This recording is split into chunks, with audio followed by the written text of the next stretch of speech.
شكله مبهدل قوي يا زبالة يا وعلى دماغه بطحة. اهلا وسهلا يا سيدي، اهلا بيك. تحيات ايه المقنديلة دي؟ انا السنة يا دون وحسنا يا شلق. دي مقابلة تقوم من نفسي يا راجل. خلاص انتهينا، انتهى خلاص، ما فيش اي علاقة. وايه اللي انتهى؟ الموضوع موضوع ايه؟ موضوع المعرفة اللي بيننا وبين بعض. اللي بقى احنا الاثنين؟ لا، انا والهام مراتك. هدي خلقك يا استاذ، تعال. طولة البال مفيش احسن منها. كل البيوت يا استاذ على دي الحق. تسامح يا استاذ، تسامح. اتسامح ازاي يا مصباح؟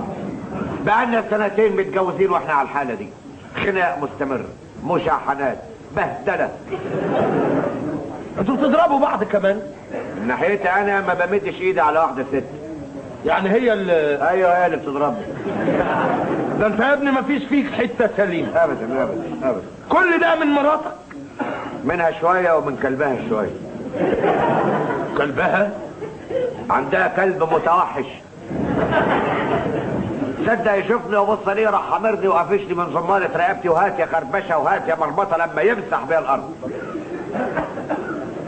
ده انا سبتكم يا استاذ اخر خناقة وانتوا كويسين قوي مع بعض، وحتى ده انتوا كنتوا بتتفقوا على عيد جوازكم وعملناه.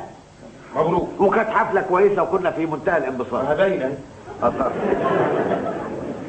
وفي وسط الانبساط ده كله راحت واقفة بسميتها وقالت بس نبطل انبساط ونعمل لعيبة. لعيبة؟ يا طولكوا يا اخي. هنطلع على الدرابزين ونتزحلق. ايه ده؟ اللعبة اللي عايز تلعبها ده حضرتك. العيال كده؟ فضل الدور ماشي كويس لحد ما جه دور انا.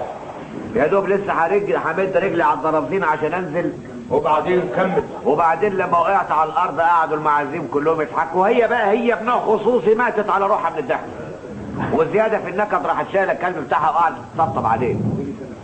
غير الدم في عروقي.